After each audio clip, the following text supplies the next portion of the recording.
Thanks for tuning in to the 168 Podcast, a podcast from Mitchell Knight and Jordan Byrd of the Clarence Church of Christ, aimed at helping you connect Sunday worship with everyday life.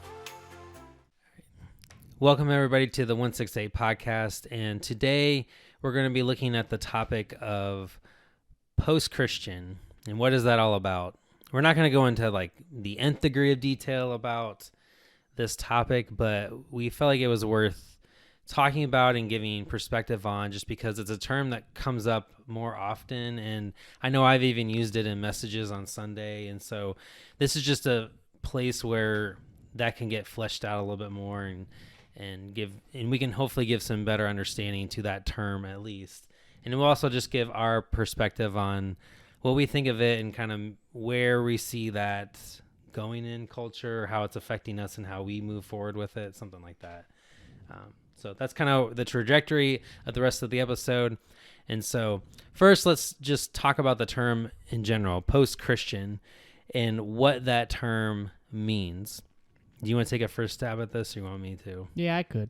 I think, like, looking at the course of history, especially with the United States, but I mean, even before that, I think the world's largest influential religion was Christianity, in the sense that everything was kind of under its umbrella, where it's like, this is the truth. This is how we approach God. It's through Jesus Christ.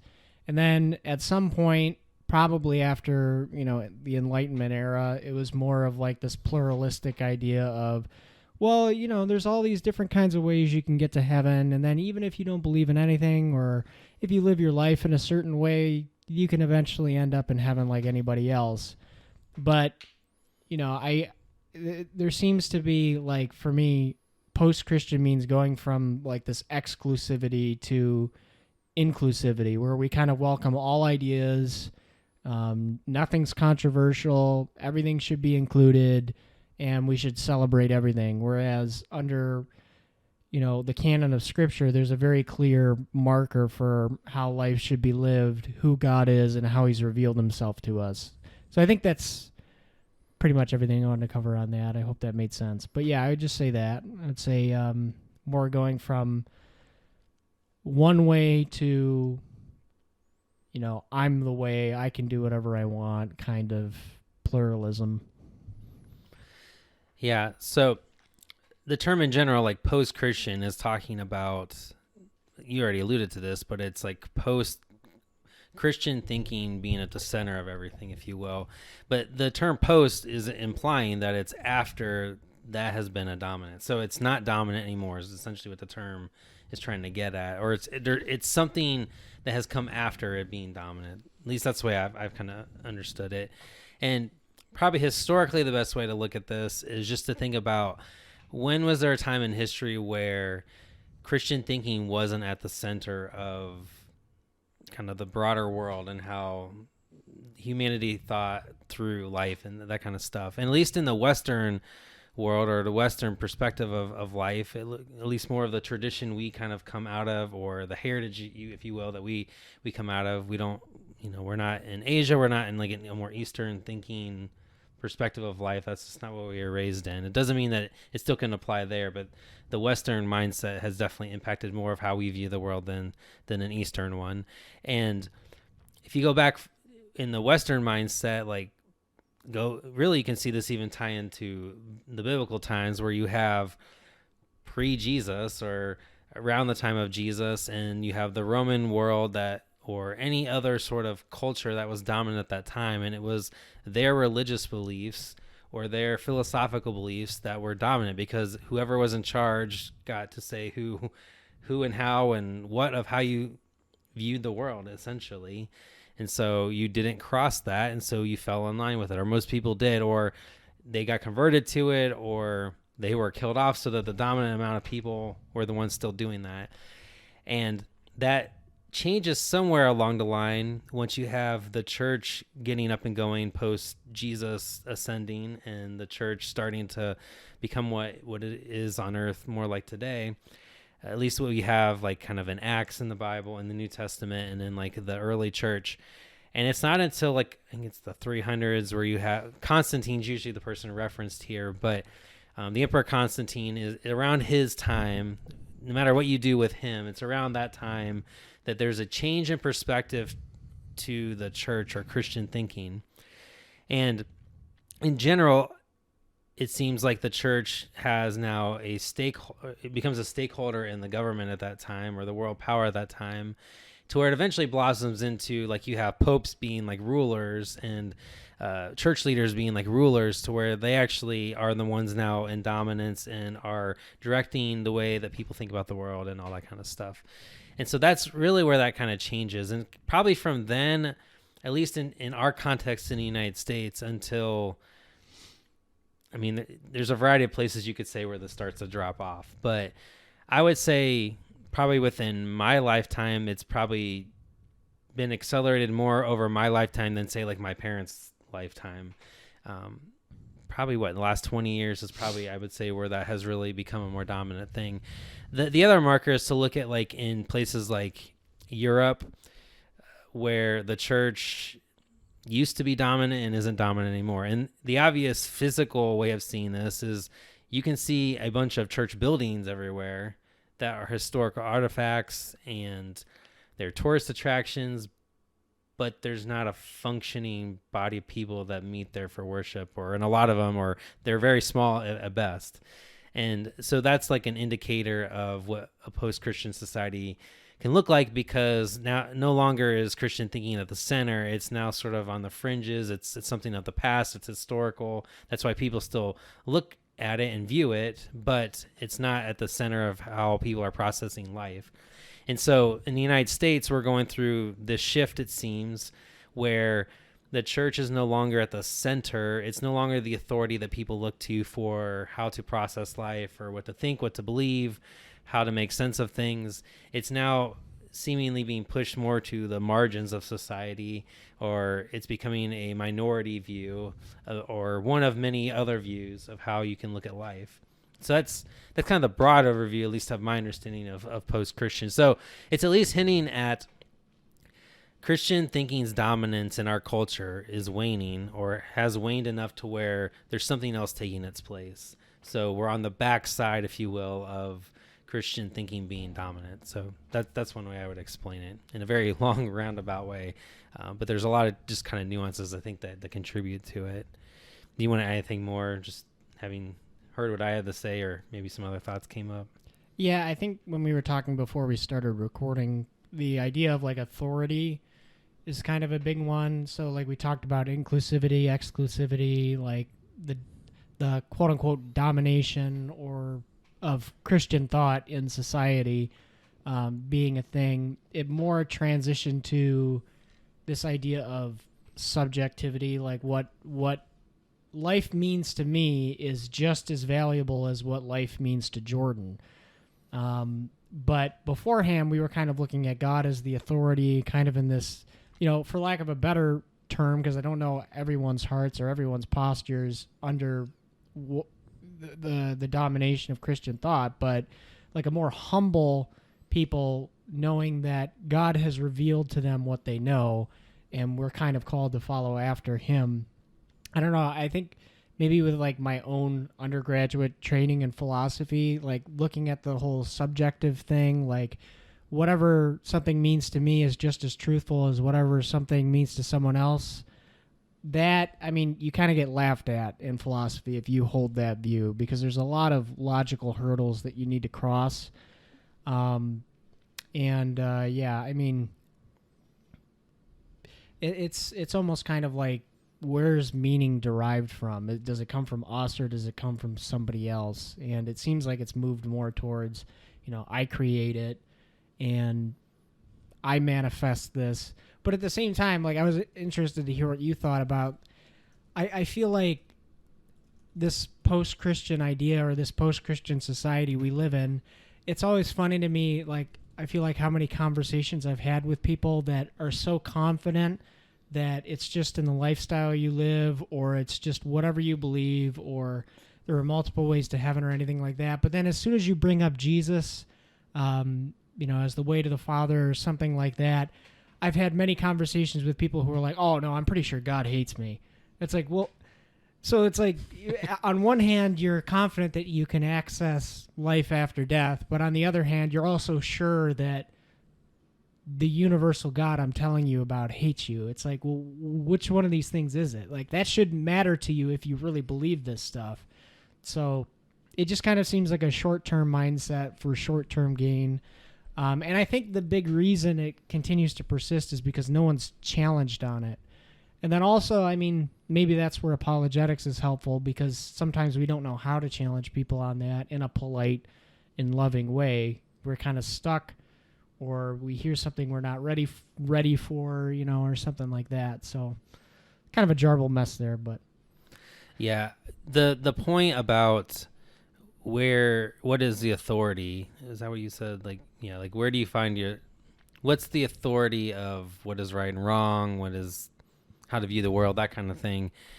In grad school, I had a professor who would talk about.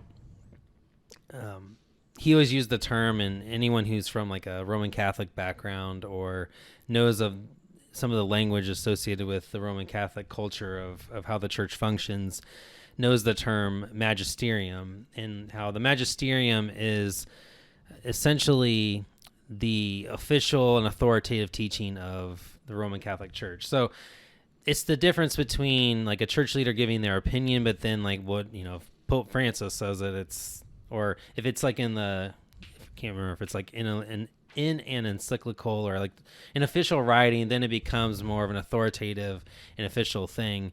And so then it becomes the standard by which a Roman Catholic is supposed to live in relation to whatever the thing that he wrote about or said. But the point is that the Pope or his, you know, that writing or that statement is the authority. Like that's the magisterium. And so his point in saying like everybody has a magisterium, that's basically what he was saying. And the light bulb did go on for me of like, oh yeah, like his whole point was we all have the person we think is the authority on whatever it may be. Like who gives the final word, or who do you tend to go to for like, yeah, that's affirming what I think about this, or I trust what they have to say about this thing. And you can go back just within the last 2 years with all the COVID stuff, right? Like everybody had their person, if you will, who they thought was authoritative about COVID stuff. And it's very true, I think, about how we have come to approach life. Like we all have an authority, whether we agree what it is, we all have an authority that we turn to. It may even be ourselves if we're that prideful or boastful about it. But it could be Jesus is the authority. It could be the Bible is the authority. It could be, you know, for Christians, I mean, there's sort of a grouping of things we kind of mash together, if you will, that sort of reveal what that authority is for us. It's God's word, it's the Bible, but it's ultimately pointing as a witness to Jesus' life. So it's a person. So it's all those things combined, and it's us discerning it as a group of people, God's Spirit working in through us. Like that's the authority in a more well-rounded way. But again, like we also have authorities that we are tempted to look at for a lot of other, you know, in a lot of other ways. And like pleasure could just be the authority. Like whatever gives me pleasure, like that's the path I'm going to pursue. Like if it doesn't, then I'm not going to do it. And we may not like think through that whole process in a moment, but that does take place for, I think, most people. And the shifting that has changed is that there was a time, or it has been a time, where the Christian way of thinking was the more or less accepted form of authority. And you can even see this in terms like America was a Christian nation, or the Judeo-Christian values of America, or, you know, the 10 Commandments are listed here or there in the country, or in various like leadership areas or courts or whatever it may be. And those things do point to there was an overall view that, yes, this is an authority that we should pay attention to. Whether it was like fully adhered to, it was at least recognized as like a more supreme authority than just whoever's opinion down the road, and they, you know, tacked it up. Like not everybody was thinking that was the authority, but everybody was more or less looking to like, this is worth following or adhering to have the culture that we want to have. And the thing that has changed is that no longer is like the overall or dominant perspective of a lot of people. Instead, it's on the margins, or it's considered history, or ancient or something like that now, because not everybody sees it that way. And that's not me approving or disapproving. That's just an observation of that seems to be the way things are approached nowadays. And I mean, social media has done nothing but exacerbate this. Is now you have a gazillion versions of authority or things you could, people can look to. And that's part of the, I think, anxiety that we all feel. It's like, well, where do I find what is the answer? Because you have so many more options of what you could cling or hang your life on, or how you look at the world. Whereas before it was like easy. It's like, nope, that's it. It's what that person said, what that group says. That's the thing. There weren't many other options. That was it. I mean, maybe a somewhat contemporary version of this is, I think my understanding of like Islam is somewhat like this. Like there's still like versions even in that religion, but in a lot of ways it's like it's this way or it's not. Like you either do it or you don't. Like there's no just like guessing around it. Like you're either with it or you're not. And I think Christian or following Jesus calls us to do the same thing, but we live in a culture where that has shifted to not be the dominant thing. And so I don't know, that those are some of the things that I see, at least with I think where we look for authority, or what is our authority, is one thing that has definitely shifted and changed. And it's become very plural. There's a lot of them. And so that's definitely one thing. You have any more thoughts on that?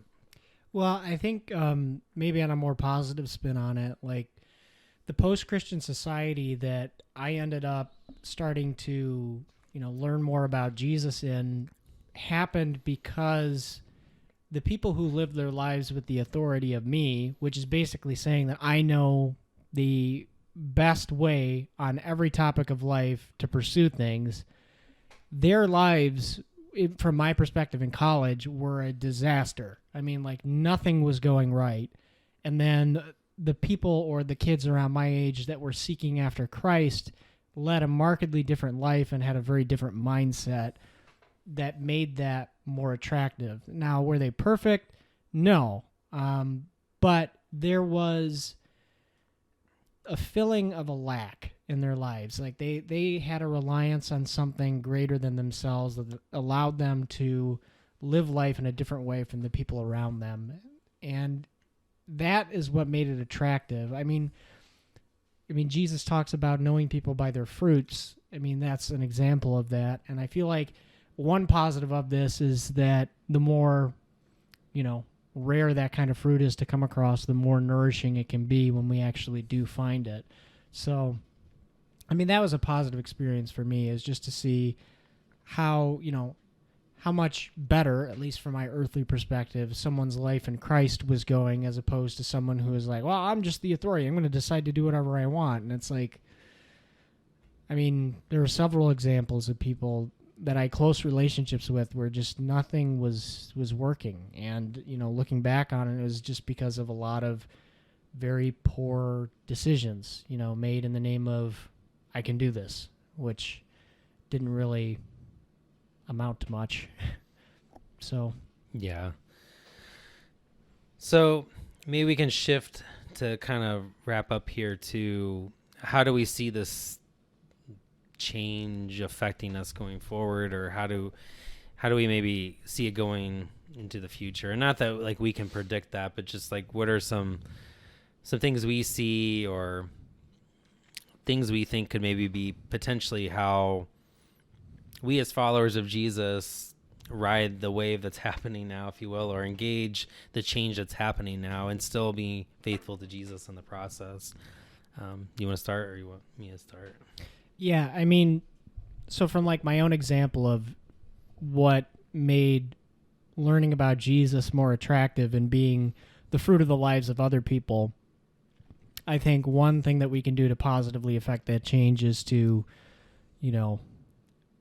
live, do the deal, live the life for Jesus that we're called to, live a life worthy of the calling we've received, to set an example based on our actual life and the fruit we're bearing. And then the other thing, I don't think we should be afraid to challenge people on ideology or philosophy when things are brought up. I mean, in a polite way, in a humble way, in a loving way.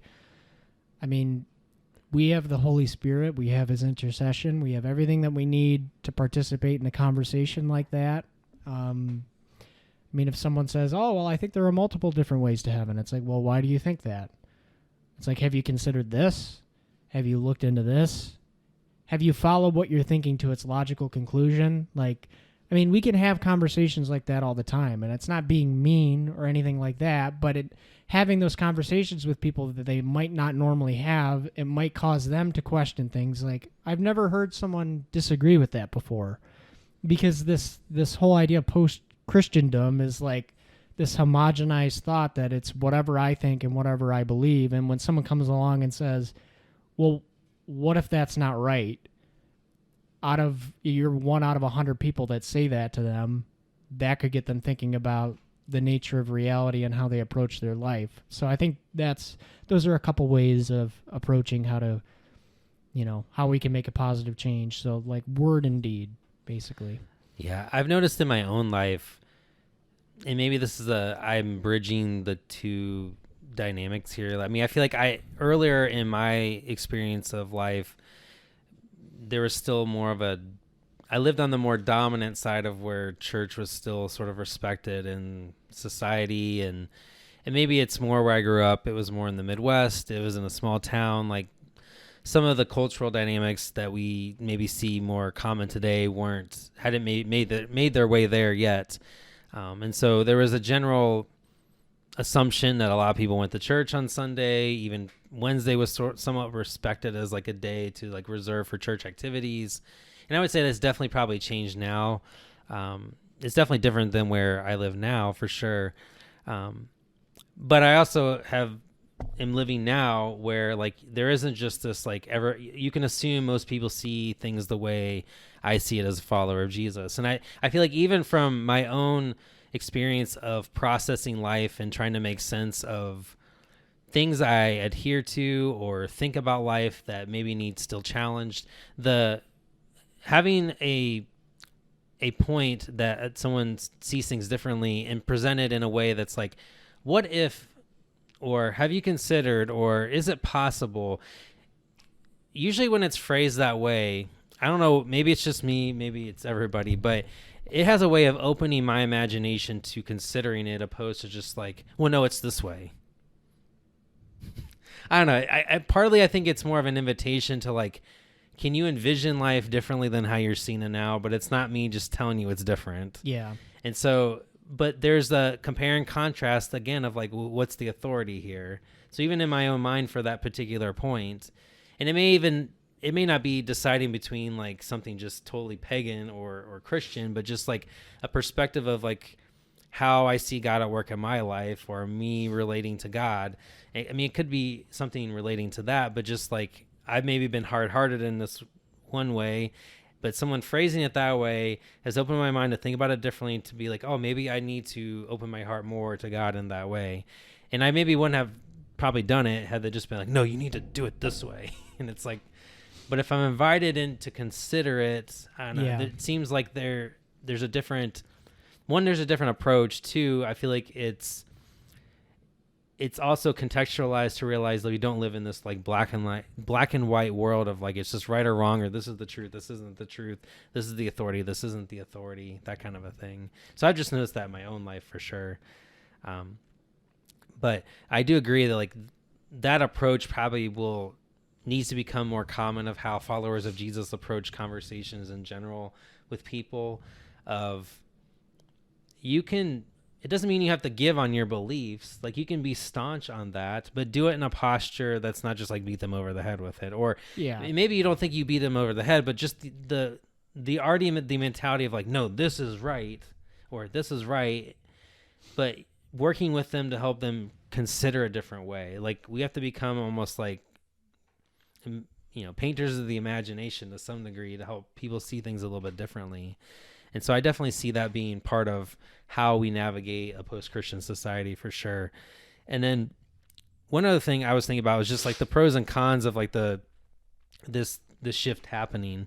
Like on one hand, there are some good good. There is some good, I think, that comes from this, and that there's a devotional like prayer thing that I've been reading through this year, and it basically gives the story of someone who's followed Jesus in their life throughout different points in history. And I don't know if it was like a week or so ago, Soren Kierkegaard, or there's various ways people pronounce his last name, but his story came up, and one of the hallmarks of his life is that he pursued Jesus in a more personal and specific way than a lot of the people in his culture in Denmark did. And the reason he stood out was because in Denmark, it was such a like Christianized nation, or Lutheran, if you will, that like once you were born, you were just considered to be part of the church already. Like there was no like you deciding or you putting any effort into being a part of the church or the body of Christ. And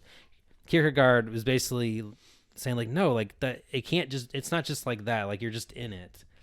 And so there can be the downside, if you will, of everybody's just sort of inherently in it, or like that's the dominant view, whether you actually are convinced of it or not, because it gives you this false sense of like, well, I'm included in it, even though you've never actually like had to wrestle through like, is this true? Is this not true? Is my life united to it or not united to it? And so the good that can come out of that is that you have people who are really far more sure on what they actually believe in following Jesus, or the convictions that they see presented in Scripture and whatnot. And so that can be a good thing. And so you don't have like a watered down person following Jesus, essentially. But the downside is also that it comes with, it's not just so easy to navigate culture at the same time. So there's good and there's bad. But I do think there's things that this shift can do to mature the church in 2022 specifically. I don't know if you have anything to say to the kind of pro and con part, because that's something that kind of popped up when we were talking about this earlier. Yeah, I mean, I just think it's another opportunity for a farmer to look at a ripe harvest field. I mean, there's a lot of work to be done. It's something that we should be encouraged to do. And yeah, just to kind of touch on some things you said, the whole idea of like, what's the authority? If we just kind of approach conversations like that, like, no, it needs to be like this, we're kind of setting ourselves up to be the authority in that person's life. And we used to call that in Fredonia frying pan ministry. And the only result of frying pan ministry or beating someone over the head is a concussion. I mean, it does more harm than good. And kind of the idea of critical thinking, the operative word is critical. I mean, if your thinking goes unchallenged, I mean, that's very dangerous. So when someone gently invites someone else to consider different possibilities, I don't know, I feel like we deal with that in even this post-Christian culture where it's just like, no, it's like this, it's like this. Like even between people that are, you know, in the secular realm, they just kind of argue like that.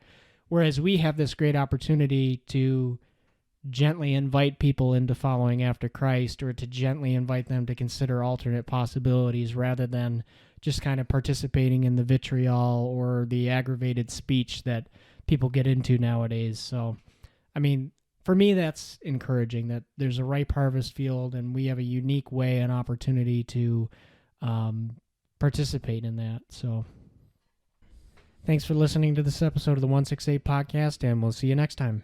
Thanks, everybody. See you next time.